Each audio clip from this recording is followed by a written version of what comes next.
Bonjour et bienvenue dans cette nouvelle semaine du moucheur, nouvelle série. Nous commençons comme bien souvent par une leçon de lancer autrichien, cette fois-ci un peu spéciale. 1, 2, 3, 4. 1, 2, 3, 4. Lâche. Trop tard. Trop tard, oui. On refait. Oui, on refait, oui. 1, 2, 3, 4. Lâche. Super. Sans traction. Super. T'as pas tiré. T'as vu? Oui, super. Parce que tu rentres dedans. Parce que là, je sens quand tu... Vous avez vu, toute la soie est partie, alors sans se forcer du tout. Alors je vous avais dit, c'est une leçon de lancer un peu particulière comme un cours particulier, car Henri, un des téléspectateurs, comme vous, est venu nous retrouver au bord de l'eau. On essaye. 1, 2, 3, 4. Voilà, là c'est bien. Et là maintenant, pour les téléspectateurs, tu vas me faire le triple saut et t'arraches tout. Je vais attraper un poisson même sans Allez, tends la soie. Là. Bien.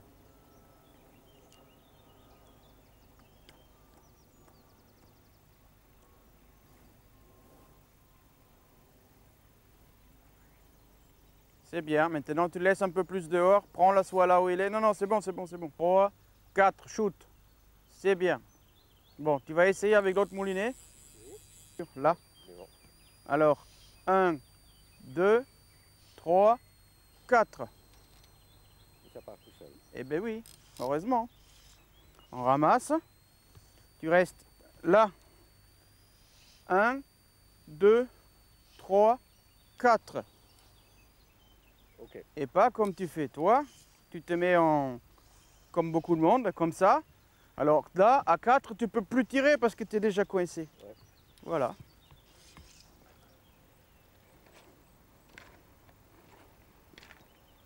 Monsieur Isler qui regarde cette émission que vous êtes en train de regarder chez vous, donc lui il la regarde à l'autre côté de la France, en Alsace. Il m'a contacté un jour pour venir voir si je pourrais lui donner quelques cours particuliers pour le lancer autrichien et effectivement j'ai accepté parce que je le trouvais très sympathique. Et donc il est là aujourd'hui le 3e jour, donc il a eu en gros 2 leçons de 1 heure de lancer. Et donc il lance quand même à 16 mètres en simple traction. Et le reste du temps, on passe au bord de l'eau pour voir les insectes et les truites.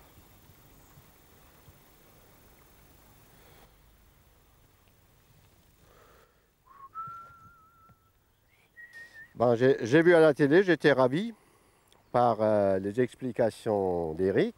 Et j'ai dit, mais ça c'est une chose à apprendre. C'était toujours un rêve d'enfant, pouvoir pêcher à la mouche. Et me voilà en plein dans le mille. Ça fait 2 jours, c'est le 3e jour que je suis là. Et d'après Éric, ça marche, à peu près. Maintenant, c'est à moi de travailler et puis de faire le nécessaire, de lancer un peu plus loin, et puis plus précis surtout. Et c'est la technique, c'est surtout la technique qui est à perfectionner. Quand on apprend tout seul, on a tout faux. Je pense qu'on a tout faux hein, au départ. Et quand on a pris un mauvais pli, c'est dur à s'en défaire. Henri a raison, il ne faut pas être seul pour suivre ces leçons de lancer autrichien, mais vous n'êtes vraiment pas seul. Vous êtes des milliers à suivre les cours de lancer autrichien et je suis sûr que la prochaine saison, on va en voir de plus en plus au bord de l'eau. Au bord de l'eau, dont on va parler tout de suite dans l'environnement du pêcheur. Aujourd'hui, dans l'environnement du pêcheur, je vais vous parler et vous expliquer qu'est-ce que c'est une rivière riche. Parce que c'est une question qui se pose souvent, et notamment quand on va pêcher dans un ruisseau ou dans une rivière, et qu'on a la gestion aussi d'une rivière, il faut savoir pourquoi une rivière peut être riche et pourquoi une autre pauvre. Alors, commençons par le début. Quelle est la différence entre une green, donc où on joue au golf, et entre un champ non fauché. Alors vous allez comprendre de suite, la différence c'est la surface. Quand vous avez un green, il est plat, l'herbe n'est pas plus haute que, j'en sais rien, 5 mm, et donc on a la surface plate, c'est tout. Quand vous avez un champ en été, qui non fauché, qu'est-ce que vous avez? Vous avez l'herbe qui est haut. Certaines herbes sont hautes de 5 cm, d'autres de 10, d'autres de 30 et d'autres de presque 1 mètre. Ça fait que vous avez une augmentation de la structure, une augmentation de surface qui peut être habitée, qui est considérable. C'est même plus que 10 fois la surface qui est développée. Alors dans une rivière, c'est très simple. Si vous avez une rivière dans laquelle vous avez des galets, des herbiers flottants, des macrophytes, vous avez avec ça une augmentation énorme de la surface qui peut être habitée par toutes sortes d'insectes et autres nourritures pour la truite. Car il faut bien le dire, on peut avoir une rivière riche en truite uniquement quand on a une rivière riche en insectes. Parce que la truite, s'il n'a pas de nourriture, il ne peut pas en avoir beaucoup, elle ne peut pas grossir, ça c'est clair. Alors la différence entre une rivière, par exemple, dans des landes où nous avons des ruisseaux et des rivières qui sont dans un lit de sable, c'est très logique. Le sable, il est lisse, il est hermétique, aucun insecte ne peut aller dans les interstices dedans. Donc tous les insectes qui n'aiment pas la lumière ou qui vivent tout simplement dans les interstices ne peuvent pas exister dedans. Et la surface donc est réduite. Or, une rivière de montagne avec des gros blocs, des galets, du gravier, c'est le contraire. Donc on a déjà la première chose, c'est la surface. De plus on a la surface, de plus on a des gens qui peuvent habiter sur ces endroits-là, de plus il y a la différencier, de plus il y a des différents insectes et types d'insectes, de plus le système est stable et donne à la truite de la nourriture toute l'année. Ça c'est la première chose. La deuxième chose qui est très importante, c'est le pH de la rivière. Donc l'acidité ou l'alcalinité dans la rivière. On sait bien que l'échelle va de 1 à 14. Le 7, c'est neutre. Le neutre, c'est bon. Mais si c'est un peu alcalique, c'est encore meilleur car ça fait pousser les insectes énormément. Ça fait des insectes qui ont la même espèce d'insecte qui est dans une rivière, par exemple, qui fait 1 cm dans une rivière qui est légèrement acide ou neutre, peut devenir à 1 cm, à 13 mm ou même à 15 mm dans une rivière riche. Et ça a été prouvé. Et aussi les truites grossissent mieux dans des rivières alcaliques. Donc, une fois de plus, le ruisseau qui traverse les landes avec les pins, avec une acidité qui se dégage par des feuilles qui sont des aiguilles plutôt en décomposition, est nettement moins bon qu'une rivière des Pyrénées, par exemple, où le substrat est plutôt calcaire et où la rivière est légèrement alcalique. Important pour une rivière riche aussi, c'est que les écarts de température de plus froid au plus chaud pendant l'année soient tempérés. Il ne faut pas qu'on ait un hiver l'eau qui gèle et en été l'eau qui arrive à 30 degrés. Il vaut mieux que ça soit toujours entre les 4 et les 12, ça serait idéal. Et là, vous avez une rivière qui est riche. Alors, eau riche, mouche riche, riche en couleurs, c'est tout de suite la mouche de la semaine. Pour la mouche de cette semaine, je n'ai pas pu m'empêcher de vous présenter quelque chose qui ne sert pas toujours, mais qui peut servir et qui prend des poissons magnifiques. C'est pour ça que je vous ai présenté cette semaine une mouche à saumon hairwing, c'est-à-dire avec des ailes en poil, donc en bucktail. Voyons comment on monte cette mouche dans l'immédiat. Premièrement, on a un hameçon saumon forché avec la boucle légèrement vers le haut. Ensuite, nous avons le bout ou l'arrière-bout, un tinsel. Ensuite, un floss fluo. Ensuite, la queue, ici, c'est fait par du topping ou des tipettes de faisan doré. Ensuite, on a le boot ou le tag qui est ici avec des herles d'autruche. Un corps en noir avec des flosses noires ou la laine noire cerclée très largement avec un tinsel argenté. Ensuite, ici, on a la collerette espacée qui fait le thorax, on peut dire. On a des ailes en bucktail égalisées en 3 couleurs, blanc, évidemment fictifs, blanc, jaune, noir, qui sont alignés avec la queue. Ensuite, on a des checks ou des joues, qui sont deux plumes triangulaires, des jungle cock ou comme chez moi des chicabous bleus. Et on a le throat, la gorge, qui est en dessous, qui est une petite plume grizzly. On va donc essayer, dans très peu de temps, monter cette mouche petit à petit. Mettons-nous donc tout de suite à l'étau. On commence par l'enroulement. On descend dans la courbure pour fixer le tinsel. Pour faire donc le premier bout de queue. On roule donc le tinsel.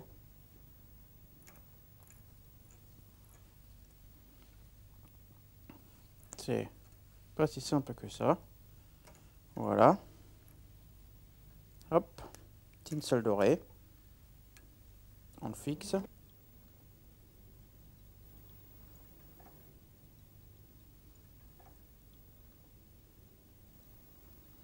On a enroulé et fixé le tinsel doré.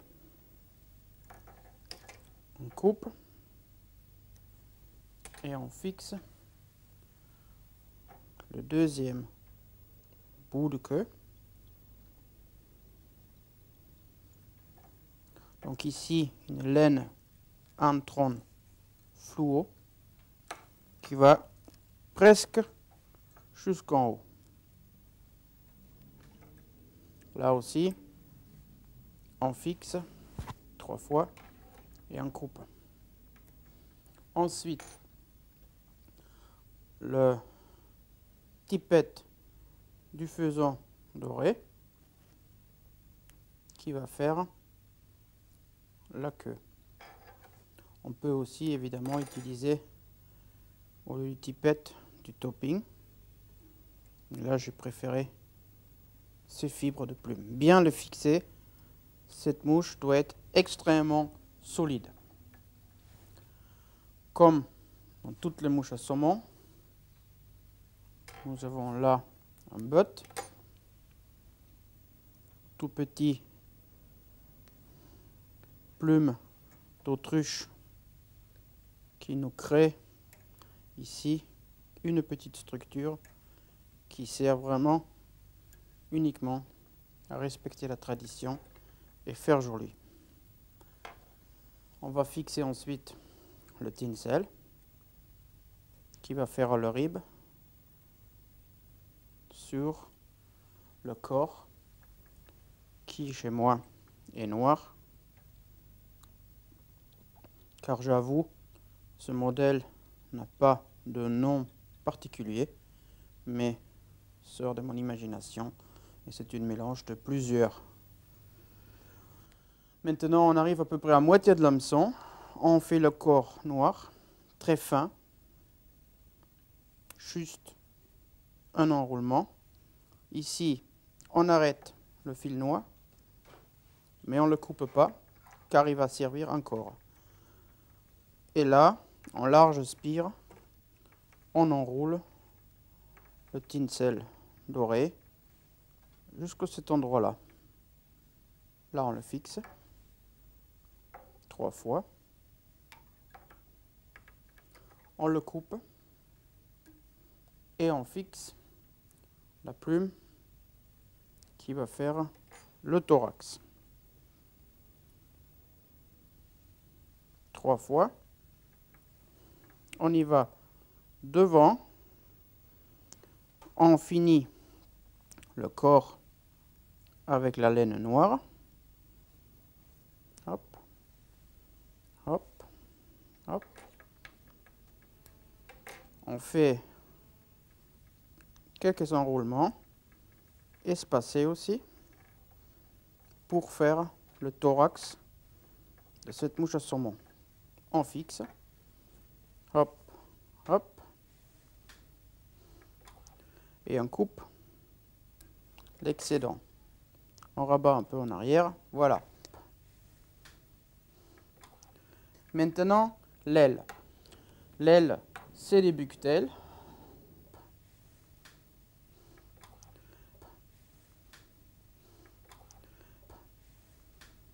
pour égaliser les poils de bucktail, on les met dans un égaliseur de poils, hair staker, et hop, on le met. Ensuite, on prend, on sort, et ils sont égaux. Alors là, on mesure maintenant la longueur, on change la main, et on coupe l'excédent, et on fixe la première partie de l'aile sans serrer, seulement au troisième tour, hop, et la première partie est dessus comme il le faut. Nous refaisons la même chose que j'ai déjà fait pour gagner du temps avec les poils jaunes. Mesurons pareil, fixons pareillement au-dessus. Je vous conseille aussi, chaque fois, quand vous fixez la touffe des poils, de mettre un bon paquet de vernis. On laisse le vernis là, on en a encore besoin. Enfin, la troisième aile, encore au-dessus avec le hair staker. Donc, je l'ai déjà préparé, je vous répète. Donc, ça vient dessus. On mesure encore la longueur. On recoupe. Et on fixe encore. Voilà. Là, on commence à bien solidifier la tête déjà. Mais on met encore beaucoup de vernis là-dessus. Bon, maintenant, la gorge, une petite plume en dessous. Ici, c'est du grizzly, un peu trop long, on va tirer, hop, voilà, parfait. Et pour finir, 2 checks, donc on fait des joues à droite et à gauche, une là, et l'autre à l'autre côté. Et il reste à couper les excédents et former la tête. Et surtout, bien vernir, parce que des mouches à saumon, aussi bien relancées que à la touche, sont vraiment sollicitées et ils doivent être extrêmement solides. Et comme il y a un gros paquet de matériaux sur l'hameçon, ça doit être bien verni. Alors là, moi je fais des demi-clés pour les mouches à saumon. On peut naturellement aussi faire avec le whip finish. On vernit une couche de plus. Vous pouvez aussi mettre la cyanolite. Et voilà votre première mouche à saumon Airwing terminée. Eh bien, après cette belle mouche, nous avons mérité d'aller au bord de l'eau, alors vite avant qu'il fasse nuit. Aujourd'hui, dans Technique de pêche, je vous ramène à un de mes coins favoris, au moins il y a quelques années, au Gave de Mauléon, aux saisons, ici, dans ce pool magnifique, où j'ai pris, et beaucoup d'amis de moi, des truites vraiment magnifiques. On est en plein été, il a fait une canicule toute la journée, donc les poissons ont été quand même calés au fond. Et maintenant, dans les dernières heures, des dernières minutes de la journée, j'espère que quelques gros mamans vont sortir et se nourrir des insectes. Alors, le phénomène du coup du soie, pourquoi? On sait très bien que le prédateur s'adapte à sa proie. On sait très bien que les truites se nourrissent des insectes, donc des éphémères, des trichoptères, des plécoptères. Et on sait en plus qu'ils se nourrissent surtout en stade de larve ou dans le stade qui est en train d'émerger, donc de sortir de l'eau. Alors quand maintenant on sait en plus que ces larves n'aiment pas la lumière, on comprend pourquoi le soir la pêche est propice. Tout simplement, toute cette vie qui est en dessous de mes pieds, dans des galets, dans les interstices des galets, elles s'activent. C'est un peu la vie nocturne de nos rivières. Et comme il y a beaucoup d'insectes, beaucoup de choses qui commencent à monter, tourner autour, se nourrir du plancton, se nourrir des algues qui sont sous des cailloux, il y en a qui sont pris, emportés avec le courant et donc qui nourrissent la truite. Donc on a une activité. Il y a aussi une activité d'autre part, des insectes qui n'ont pas pu sortir et éclore la journée parce qu'il fait trop chaud, trop de lumière. Et on a aussi l'activité que les adultes qui sont déjà dans la berge, partout, et qui attendent leur tour pour s'accoupler et pour pondre. Donc en fait, on a 3 sources de nourriture pour la truite. Quelles sont les imitations qu'il faut pour un coup du soir en été? De quoi la truite va se nourrir? Quelles sont les possibilités? La mouche mythique pour l'été est le sedge. Le sedge dans son stade d'imago, qui peut être fourni, non fourni, gros ou petit. On va forcément varier notre imitation au rapport au courant d'eau. Ici, on a très peu de courant, donc on va prendre un modèle plutôt peu fourni. Quand on a plus de courant, on va prendre des choses beaucoup plus gros. Bon, il est vrai que le sedge marche très bien en coup du soir. Mais il faut savoir que le sedge adulte qui est sur l'eau n'est pas l'éclosion. C'est souvent les femelles qui pondent des œufs sous l'eau ou qui plongent pour coller des œufs au fond. Et donc la truite, elle a tout à fait l'habitude, au coup du soir, de se nourrir de ces mouches-là. Donc, retenons seulement le sedge dans son stade adulte est très bon pour le coup du soir. En courant bien fourni qui flotte bien et dans un calme comme ici, très peu fourni pour que la truite, avec le temps que ça leur amène, voit bien, distingue bien une silhouette qui est correcte et qui ressemble vraiment au vrai. Mais dans les trichoptères, le sedge, on ne le pêche pas seulement au coup du soir avec des imitations d'imago. Moi, je prendrais aussi des imitations d'émergentes, c'est-à-dire le pupa qui est éjecté du fond, qui monte en surface et qui fait juste la sortie de l'eau. Alors, le pupa qui se pêche, et si vous êtes débutant, je vous le conseille, beaucoup plus facilement que le sedge en sèche. Le pupa qui se présente en 2 teintes, soit en marron orange, soit en vert.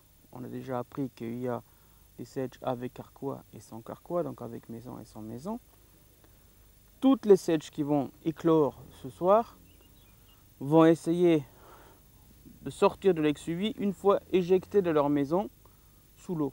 Donc des petits tas de cailloux que vous voyez sous vos gaves, sous vos rivières, partout, ce sont des pupas qui vont sortir et qui vont monter en surface. Les truites, ils aiment ça beaucoup. Et on reconnaît le gobage par la véhémence, par le bruit, par les bulles que se créent, parce que la truite, elle n'a pas une nourriture qui arrive dessus droit, mais elle a par-ci, par-là, un sedge qui éclot, qui monte. Et donc elle le suit, elle le mange, parce qu'elle aime beaucoup. Alors on a déjà 2 nourritures pour ce soir.